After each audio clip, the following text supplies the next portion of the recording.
ఒక్కసారి ఒక పరిస్థితిని ఊహించుకుందాం. హ్మ్. సాయంత్రం ఆఫీస్ నుండి బాగా అలిసిపోయి, ఆ ట్రాఫిక్లో చాలా ప్రశాంతంగా ఇండ్లు చేరుకోవాలి అని డ్రైవ్ చేసుకుంటూ వెళ్తున్నాం. హ్మ్. రైట్.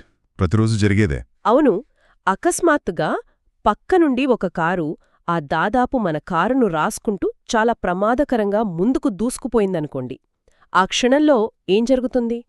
ఖచ్చితంగా ఒక్క సెకండ్లో మన గుండె వేగం అమాంతం పెరుగుతుంది. నిజమే. చేతులు స్టీరింగ్ను గట్టిగా పట్టుకుంటాయి. శరీరంలో రక్తం మరిగిపోతున్నట్లు అనిపిస్తుంది గదా. హ్మ్. నోటి నుండి మనకే తెలియని కోపం ఆ కట్టలు తెంచుకుని బయటకొస్తుంది. అవును. ఇది చాలా సహజమైన రియాక్షన్. ఎగ్జాక్ట్లీ.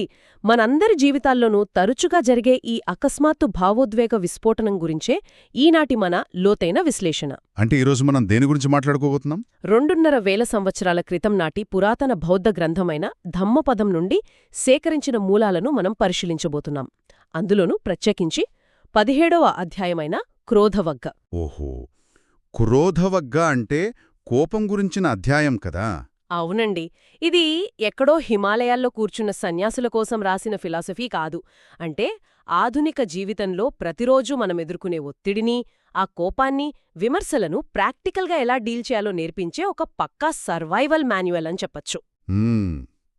ఈ మూలాలను లోతుగా అధ్యయనం చేసినప్పుడు కనిపించే అత్యంత ఆసక్తికరమైన అంశం ఏంటంటే ఇవి మనిషి సైకాలజీని ఎంతో స్పష్టంగా డీకోడ్ చేశాయి. అంటే మన చుట్టూ జరిగే సంఘటనల గురించి అంటారా? కాదు. మన చుట్టూ జరిగే సంఘటనలు కాదు. ఆ సంఘటనలకు మన మనస్సు ఎలా స్పందిస్తుంది అనేదే మన వాస్తవికతను నిర్మిస్తుందని ఈ గ్రంథం వివరిస్తోంది. రైట్. అంటే ఇప్పుడు ట్రాఫిక్లో అడ్డొచ్చిన వ్యక్తి తప్పు చేయలేదని ఇది చెప్పడం లేదు అంటారు? ఖచ్చితంగా వాడు తప్పు చేశాడు, కాని ఆ తప్పు వల్ల మన లోపల రగిలే అగ్నిపర్వతాన్ని ఎలా అర్థం చేసుకోవాలి అనేది ఇక్కడ పాయింట్. ఓహో, ఆ భావోద్వేగ విస్ఫోటనాన్ని మన కంట్రోల్లోకి ఎలా తెచ్చుకోవాలనేది ఈ గ్రంథం చెబుతోందా? అవును. కోపమనేది ఎంత సహజమైనదో ఆ మనిషిని అంతగా బానిసను చేస్తుందని చెబుతోంది. దాన్ని జయించడం ద్వారా మాత్రమే మన జీవితంపై మనకు పూర్తి నియంత్రణ వస్తుందని ఈ 17వ అధ్యాయం స్పష్టం చేస్తోంది. సరే, ఆ నియంత్రణ గురించి మాట్లాడుకునేటప్పుడు అసలు కోపం పుట్టే ఆ క్షణంలో జరిగే మెకానిజమేమిటో కొంచెం విడమర్చి చూద్దాం. తప్పకుండా. ఈ మూలాల్లోని 222వ శ్లోకం ఒక అద్భుతమైన దృశ్యాన్ని మన కళ్లకు కడుతుంది. అది ఒక రథం గురించిన వర్ణన. దారి తప్పి అత్యంత వేగంగా ప్రమాదకరంగా దూసుకుపోతున్న రథాన్ని అదుపుచేసి సరైన దారిలో నడిపించేవాడే నిజమైన సారథి అని చెబుతోంది. అవును. మిగతా వారంతా కేవలం కళ్ళాలు పట్టుకుని వేలాడే ప్రయాణికులు మాత్రమే అని ఆ శ్లోకం వివరిస్తుంది. కరెక్ట్. కోపంతో ఊగిపోతున్నప్పుడు మన పరిస్థితి ఆ ప్రయాణికుడిలానే ఉంటుంది కదా. ఆవేశమనే గుర్రాలు ఎటులాగితే అటు వెళ్ళిపోతాం. నోటికి ఏదొస్తే అది మాట్లాడేస్తాం. నిజమే. ఆ క్షణంలో మనమీద మనకు ఎలాంటి నియంత్రణ ఉండదు. అవును. ఆ సారథి ఉపమానం వెనుక ఉన్న సైకాలజీని మనం ఇంకాస్త లోతుగా పరిశీలించాలి. ఇప్పుడు చూడండి, సాధారణంగా ఎవరైనా కోపంతో అరుస్తున్నప్పుడు ఏమంటారు, నా కోపం తెప్పిచ్చొద్దు అంటుంటారు కదా. అవును, చాలా సాధారణంగా వాడే మాట ఇది. అంటే తమ భావోద్వేగాల నియంత్రణను వేరొకరి చేతిలో పెట్టేస్తున్నారు అని అర్థం.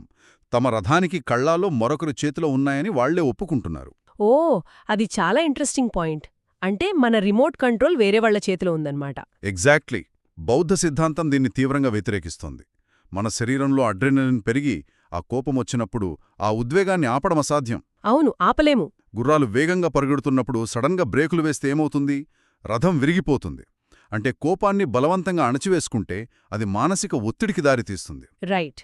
ఈ గ్రంథం కోపాన్ని అణచివేయమని చెప్పడం లేదు, ఆ ఉద్వేగాన్ని స్టీర్ చేయమని, అంటే దారి మళ్లించమని చెబుతోంది. దారి మళ్లించడం అంటే కోపం వస్తోందని గ్రహించిన ఆ ఒక్క మైక్రోసెకనులో ఆవేశానికి బానిస కాకుండా ఆ శక్తిని ఒక పర్పస్ వైపు మళ్లించగలగడమే నిజమైన సారథ్యమంటారు. కరెక్ట్గా చెప్పారు. ఇక్కడ ఒక స్పష్టమైన వ్యత్యాసం కనిపిస్తోంది. కోపమనే ఉద్వేగం ఉండకూడదు అని కాదు, ఆ ఉద్వేగం మన చేత తప్పులు చేయించకూడదు అనేది పాయింట్. అవును. ఉదాహరణకు ఎవరైనా మనకు అన్యాయం చేసినప్పుడు వచ్చే కోపం ఒక శక్తి. ఆ శక్తితో గట్టిగా అరిచి బూతులు మాట్లాడటం అనేది కళ్ళాల పట్టుకొని ఈడ్చుకుపోవడం. అవును, అది రియాక్ట్ అవడం. అదే కోపాన్ని, అదే శక్తిని ఉపయోగించి ఆ సమస్యను చట్టబద్ధంగానో లేదా అత్యంత తెలివిగానో పరిష్కరించుకునేలా మన బుద్ధిని పదును పెట్టడం అనేది ఆ రథాన్ని స్టీర్ చేయడం. అబ్సల్యూట్లీ. శక్తి అక్కడే ఉంటుంది, కాని దాని దిశ మారుతుంది. ఇదొక వ్యక్తి తనను తాను జయించే అద్భుతమైన ప్రాసెస్. నిజంగా అద్భుతమైన ప్రాసెస్. ఈ ప్రాసెస్ని నిరంతరం ప్రాక్టీస్ చేయడం ద్వారా బ్రెయిన్కు ఆ కొత్తగా రెస్పాండ్ అవ్వడం అలవాటవుతుంది. పరిస్థితులకు గుడ్డిగా రియాక్ట్ అవ్వడం మానేసి వ్యూహాత్మకంగా రెస్పాండ్ అవ్వడం మొదలవుతుంది. రైట్. యుద్ధభూమిలో వేలాది మంది శత్రువులను ఓడించడం కంటే తనలో రేగే ఉద్వేగాన్ని అదుపులో పెట్టుకోగలిగిన వాడే గొప్ప వీరుడు అని ఈ గ్రంథం చెప్పడానికి కారణం ఇదే. ఎందుకంటే బయట శత్రువు ఒకసారి దాడి చేస్తాడు, కాని మనలోని ఆ నియంత్రణ లేని కోపం ప్రతిక్షణం మనల్ని దహించివేస్తుంది కదా. ఖచ్చితంగా. సరే, ఇది మన లోపల పుట్టే కోపాన్ని అదుపు చేసుకునే విధానం. మనస్సును ఒక రథంలా మలుచుకున్నామనుకుందాం. కాని బయట ప్రపంచం ఎప్పుడూ ఒకేలా ఉండదు కదా. అవును, ఉండదు. మనకు మనం ఎంత శాంతంగా ఉన్నా కొందరు కావాలనే మన పట్ల తీవ్రమైన ద్వేషంతో, అబద్ధాలతో లేదా కుట్రలతో దాడి చేస్తుంటారు. నిజమే. ఇప్పుడు ఆఫీస్ రాజకీయాల్లో మన ఎదుగుదలను ఓర్వలేక బురద జల్లే ప్రయత్నాలు జరుగుతుంటాయి కదా. ఆ సమయంలో ఎలా డీల్ చేయాలి?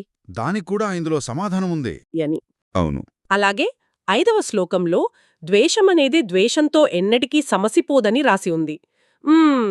ఇదంతా వినడానికి చాలా బావుంది, కాని నాకు ఇక్కడొక పెద్ద సందేహం కలుగుతోంది. ఆ సందేహం ఏమిటో చెప్పండి. నేటి కార్పొరేట్ ప్రపంచంలో లేదా కట్ థ్రోట్ పోటీ ఉన్న సమాజంలో ఒకరు మనపై కోపంతోనో అబద్ధాలతోనో దాడి చేస్తున్నప్పుడు మనం తిరిగి వాళ్ల భాషలోనే ఘాటుగా సమాధానం చెప్పకపోతే ఈ సమాజం దానిని మన బలహీనతగా ముద్రవేస్తుంది కదా. ఆ పాయింట్ చాలా మందికి వస్తుంది. అదే, వీడికి చేత కాదు అందుకే సైలెంట్గా ఉన్నాడు అని తొక్కేసే ప్రమాదముంది. ఎవరైనా చెడు చేస్తుంటే దానికి మంచితో బదులివ్వడమనేది వాళ్లను మరింత రెచ్చిపోయేలా ప్రోత్సహించినట్లవ్వదా?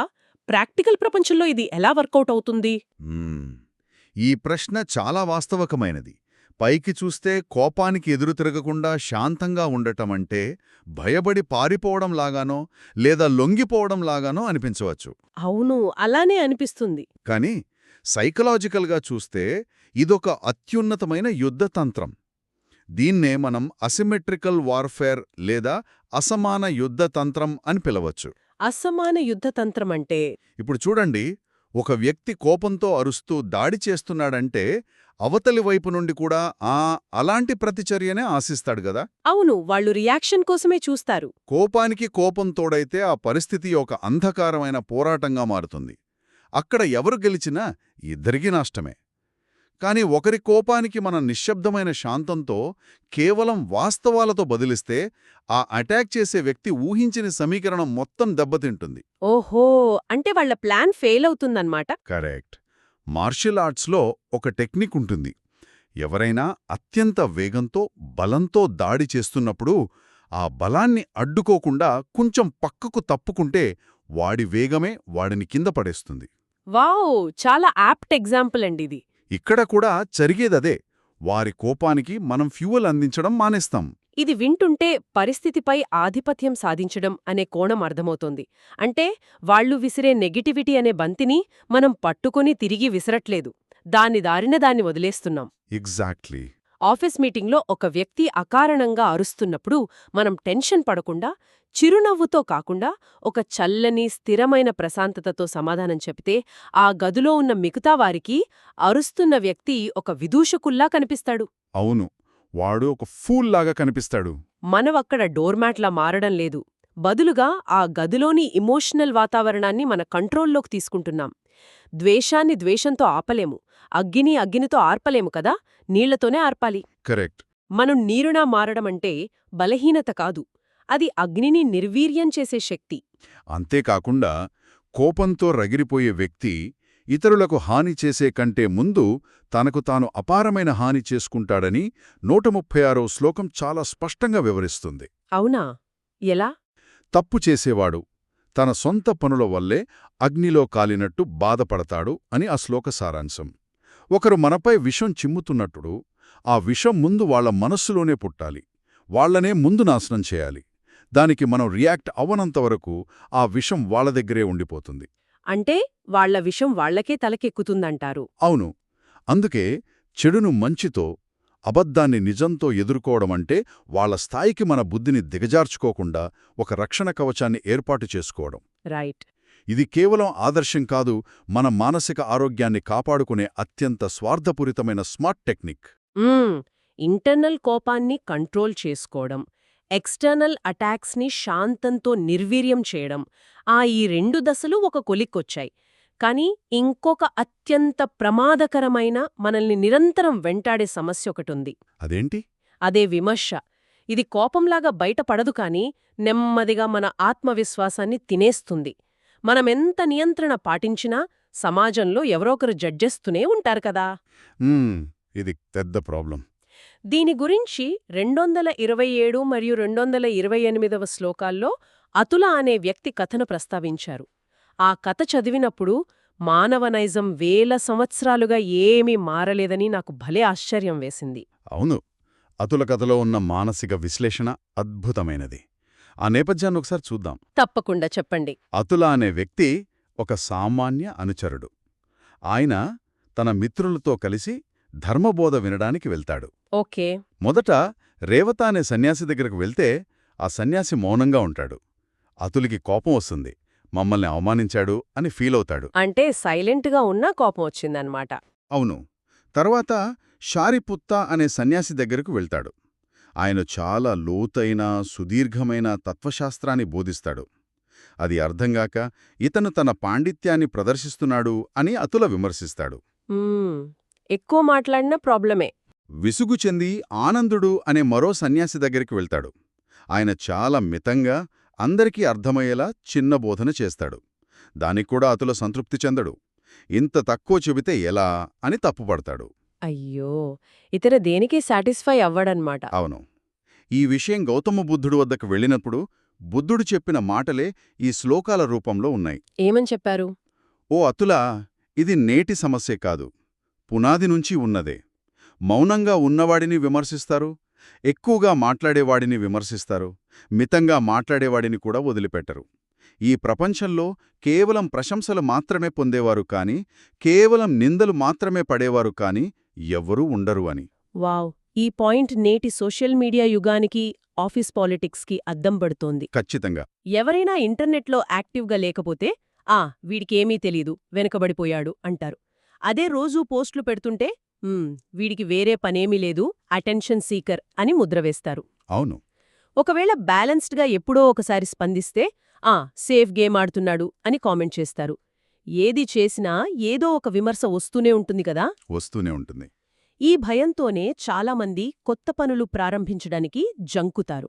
నలుగురేమనుకుంటారో అనే భయం వారిని ఒక రకమైన అదృశ్య సంకెళ్లతో బంధించేస్తుంది. అతుల కథ మనకు చెబుతున్నదేమిటంటే, ఈ ప్రపంచానికి ఒకరిని విమర్శించడానికి లాజిక్ అవసరం లేదు, అది దాని స్వభావం. ఆ సత్యం తెలుసుకోవడమే నిజమైన స్వేచ్ఛకు మొదటి అడుగు. నిజమైన స్వేచ్ఛ అంటారా? అవును. ప్రపంచం ఎప్పుడూ తన స్వభావాన్ని బట్టి, తన మూడ్ని బట్టి, తన అభద్రతా భావాలను బట్టి తీర్పు చెబుతుంది తప్ప మన నిజమైన వ్యక్తిత్వాన్ని బట్టి కాదు అని గ్రహించాలి. రైట్. విమర్శ అనేది విమర్శించేవాడి మానసిక స్థితిని తెలియజేస్తుందే తప్ప మన క్యారెక్టర్ని కాదు. ఈ వాస్తవాన్ని మనసులోకి తీసుకున్నప్పుడు అందరి మెప్పు పొందాలనే ఒక అసాధ్యమైన రేసు నుంచి మనం బయటకొస్తాం. అవును, ఆ రేసు ఎప్పటికీ గెలవలేము. ఇతరుల విమర్శల ఆధారంగా మన నిర్ణయాలను, మన ప్రవర్తనను మార్చుకునే అనవసరమైన అలవాటును వదిలేస్తాం. బయటి ప్రపంచం మనకు రిమోట్ కంట్రోల్లా మారకుండా మనం జాగ్రత్త పడతాం. మరి రిమోట్ కంట్రోల్ ఎవరి చేతుల్లో ఉండాలి? అంటే బయటి విమర్శలను పట్టించుకోవడం మానేస్తే మనిషి ఇష్టానుసారం ప్రవర్తించే ప్రమాదం లేదా? మంచి ప్రశ్న. దీనికి సమాధానంగానే 231 నుండి 234 శ్లోకాలు ఒక స్పష్టమైన బౌండరీని గీశాయి. ఎలాంటి బౌండరీ అండి అది? విమర్శలకు భయపడకూడదు అని చెబుతూనే మనమీద మనకుండాల్సిన క్రమశిక్షణను ఇవి నొక్కి చెప్పాయి. శారీరక చర్యలు, మనం మాట్లాడే మాటలు మరియు మన ఆలోచనలు, ఆ మూడింటిపై మనం నిరంతరం కాపలా కాయాలి అని ఈ శ్లోకాలు వివరిస్తున్నాయి. ఓహో, అంటే ప్రపంచం మనల్ని కంట్రోల్ చేయకూడదు, కాని మన చర్యలను మనమే అత్యంత కఠినంగా మదింపు చేసుకోవాలి. ఇక్కడే ఈ గ్రంథం యొక్క ప్రాక్టికాలిటీ పతాక స్థాయికి చేరుకుంటోంది. బాహ్య ప్రపంచంలో జరిగే ఏ ఒక్క సంఘటనను మనం 100% నియంత్రించలేము. అవును, ట్రాఫిక్ జామ్ని ఆపలేము, ఆఫీస్లో బాస్ మూడ్ని మార్చలేము, సోషల్ మీడియాలో వచ్చే కామెంట్లను నివారించలేము. రైట్. కానీ వాటికి ఎదురుగా నిలబడినప్పుడు మన శరీరం ఎలా స్పందించాలి, మన నోటి నుండి ఏ పదం బయటికి రావాలి, మన మనస్సు ఏ ఆలోచనకు చోటివ్వాలి అనేది మాత్రమే మన చేతిలో ఉన్న ఏకైక అధికారం. వావ్! ఒక విజ్ఞుడైన వ్యక్తి తన వాక్కును, శరీరాన్ని, మనస్సును పూర్తిగా తన ఆధీనంలో ఉంచుకుంటాడని ఈ అధ్యాయం ముగింపులో స్పష్టం చేస్తోంది. ఇతరులు ఏమనుకుంటున్నారు అనే దానికంటే నేను ఎలా స్పందిస్తున్నాను అన్నది జీవిత నాణ్యతను నిర్ణయిస్తుంది. ఈ మొత్తం విశ్లేషణను ఒక క్రమంలో చూస్తే ధమ్మపదంలోని 17వ అధ్యాయం క్రోధవగ్గా మనకు జీవితాన్ని ఎదుర్కొనే ఒక అద్భుతమైన ఫ్రేమ్వర్క్ని ఇచ్చింది. అవును. ఈ గ్రంథం ఎక్కడో ఆధ్యాత్మిక సాధకులకు మాత్రమే కాదు, ఉదయం లేచినప్పటి నుండి రాత్రి పడుకునే వరకు అనేక సంఘర్షణలెదుర్కొనే ప్రతి సామాన్యుడికి అవసరమైన టూల్ కిట్ ఇది. ఖచ్చితంగా. మొదటి దశలో మన లోపల ఉప్పెనలా వచ్చే ఆవేశాన్ని ఒక రథంలా ఊహించుకొని మనమొక ప్రయాణికుడుగా కాకుండా పగ్గాలు చేతబట్టిన పకడ్బందీ సారథిలా మారగం నేర్చుకున్నాం. రెండవ దశలో ఇతరులు మనపై విసిరే కోపాన్ని, ద్వేషాన్ని తిరిగి అదే స్థాయిలో ఎదుర్కోకుండా అసమాన యుద్ధతంత్రం అంటే అచంచలమైన శాంతం, నిశ్శబ్దం ద్వారా వారి నెగటివిటీని నిర్వీర్యం చేయడమెలాగో చూశాం. రైట్. మూడవ దశలో సమాజం ఎప్పుడూ ఏదో ఒక వంకతో విమర్శిస్తూనే ఉంటుందని ఆ అతుల సూత్రం ద్వారా అర్థం చేసుకున్నాం. బయటి ప్రపంచమిచ్చే సర్టిఫికెట్ల కోసం ప్రాకులాడకుండా మన సొంత మాట, ఆలోచన, చర్యలపై నియంత్రణ సాధించడం ఎలాగో తెలుసుకున్నాం. ఒక వాక్యంలో చెప్పాలంటే ఈ అధ్యాయం మనల్ని బాహ్య పరిస్థితుల బాధితుల స్థానం నుండి అంతర్గత ప్రపంచానికి యజమానుల స్థానానికి ప్రమోట్ చేస్తోంది. భలే చెప్పారు. ప్రతిసారి కోపం వచ్చినప్పుడు ఆ బంధనాలను తెంచుకునే అవకాశంగా దానిని మలుచుకోవచ్చు. చాలా చక్కగా వివరించారండి. ఈనాటి విశ్లేషణ ముగించే ముందు ఒక చిన్న ఆలోచననిక్కడ వదిలి వెళ్తున్నాం. ఏంటది? కోపం, ఆవేశం, చిరాకు అనేది కేవలం శిక్షణ లేని మనస్సు ఇచ్చే ఒక ఆటోమేటిక్ రియాక్షన్ అని ఈరోజు మనం తెలుసుకున్నాం కదా. ఎన్నో ఏళ్లుగా మనకదే అలవాటైపోయింది. అవును, అది ఆటోపైలట్ మోడ్ లాంటిది. కానీ ఒకవేళ రేపటి నుండి ఒక వారం రోజుల పాటు మన జీవితం నుండి కోపమనే అస్త్రాన్ని పూర్తిగా తీసి పక్కన పెడితే ఎలా ఉంటుంది? అది చాలా పెద్ద ఛాలెంజ్. అవును. ఊహించుకుందాం, ట్రాఫిక్లో ఎవరైనా అడ్డొచ్చినా, ఆఫీస్లో ఎవరైనా అకారణంగా నిందించినా, లేదా సోషల్ మీడియాలో ఒక నెగటివ్ కామెంట్ ఎదురైనా ఆ కోపపడటం అనే ఆప్షన్ బ్రెయిన్లో లేదనుకుందాం. ఓకే. కేవలం ప్రశాంతంగా, వ్యూహాత్మకంగా రెస్పాండ్ అవ్వడం మాత్రమే ఉన్న ఏకైక దారి అనుకుందాం. అలా ఒక వారం గడిపితే ఆ ఆవేశం, ఆ చిరాకు అనే ముసుగు లేకుండా మిగిలే అసలైన వ్యక్తిత్వం ఎలా ఉంటుంది? ఇది చాలా లోతైన ఆలోచన. కోపం లేనప్పుడు మనం తీసుకునే నిర్ణయాలు, మనం మాట్లాడే మాటలు ఏ విధంగా మారిపోతాయి? ఆ మార్పు తెచ్చే ప్రశాంతత ఎంత శక్తివంతంగా ఉంటుందో ఈ రోజంతా కాస్త ఆలోచించాలి. మళ్ళీ ఇంకో ఇంట్రెస్టింగ్ టాపిక్తో కలుద్దాం.